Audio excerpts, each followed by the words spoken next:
Ce film ne parle pas de clonage. Il parle de ce qui arrive à l'humanité quand elle cesse de prendre la mort au sérieux. Dans Mickey 17, nous entrons dans un monde qui a neutralisé la mort. Pas en la supprimant, mais en la rendant répétable, administrable, gérable. La disparition d'un corps n'est plus un événement, mais une procédure. On meurt, on recommence. On souffre, mais ça n'a plus d'importance, puisque ça peut être effacé. Et quand la mort ne pèse plus, la vie perd sa densité. Mickey est un expendable. Un humain conçu pour mourir à la place des autres. Il n'est pareil. Il est pire que cela, il est utile. La société ne le méprise même pas consciemment. Elle l'intègre dans son système rationnel. Et c'est précisément là que commence l'inhumanité. Le film repose sur une première erreur fondamentale. Le corps serait un simple vêtement interchangeable. Mais un vêtement ne ressent rien. Un corps, lui, souffre. Et parce qu'il souffre, il vit. Il redoute la douleur, il a peur de mourir, non pas abstraitement, mais dans la chair. Même si le corps est réimprimé, la souffrance vécue ne disparaît pas. Elle a eu lieu. Elle a compté. Un corps n'est donc pas un support neutre. C'est une condition d'existence. La deuxième erreur est encore plus grave. Réduire l'être humain à sa mémoire.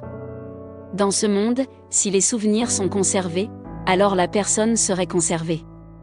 C'est ce qui rend la duplication acceptable. Mais le film montre l'inverse. Mickey 17 et Mickey 18 ont la même mémoire. La même histoire. Les mêmes données. Et pourtant, ils deviennent deux êtres différents. Pourquoi ? Parce que l'être humain n'est pas seulement mémoire. Il est conscience.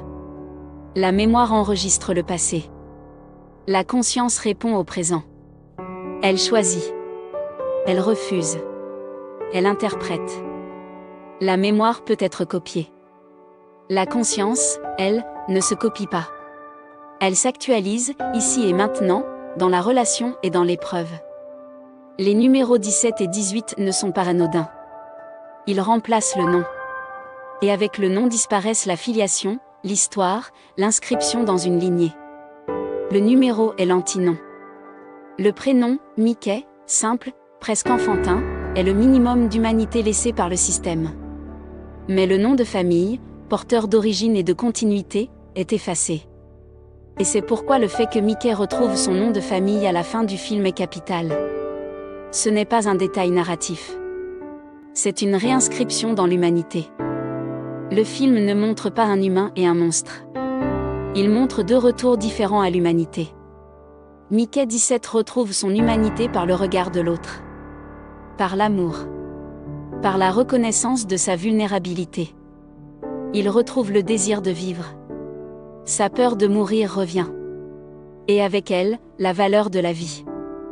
Mickey 18, lui aussi, retrouve son humanité. Mais autrement. Par lucidité. Par refus. Par impossibilité morale de continuer à vivre dans ce système.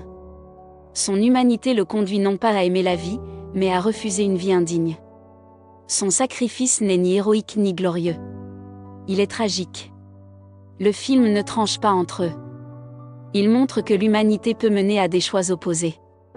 Un élément décisif traverse tout le film, le regard de l'autre. Être vu comme inhumain, c'est perdre son humanité. Être reconnu, nommé, aimé, c'est la retrouver. C'est pour cela que la scène où Mickey demande le nom des bébés extraterrestres est si bouleversante. Personne ne s'intéresse à leur nom. Sauf lui. Celui qui est mort. Et celui qui est encore vivant. Nommer, ce n'est pas informer. Nommer, c'est reconnaître l'existence singulière. Mickey fait pour eux ce que personne n'a fait pour lui au début. Il refuse l'anonymat. Il devient alors un passeur. Entre humains et extraterrestres. Entre espèces. Entre mondes. Les extraterrestres bluffent. Ils font croire qu'ils peuvent tuer les humains.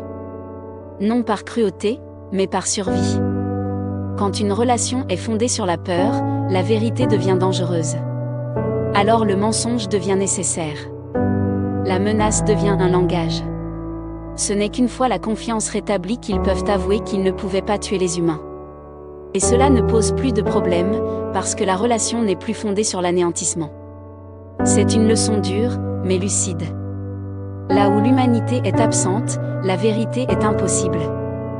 Alors les armes, la dissuasion, le mensonge ne sont plus des choix moraux, mais des conditions de survie face à celui qui ne veut pas la paix, mais la destruction de l'autre.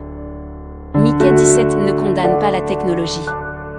Il condamne une fausse définition de l'homme. Un monde qui croit que le corps est un objet, que la mémoire est l'essence, et que la conscience est secondaire, produit un monde efficace, mais inhumain. Et le film laisse une question ouverte, sans réponse confortable. Comment construire un monde où retrouver son humanité ne conduit plus à choisir entre vivre inhumainement ou mourir humainement ?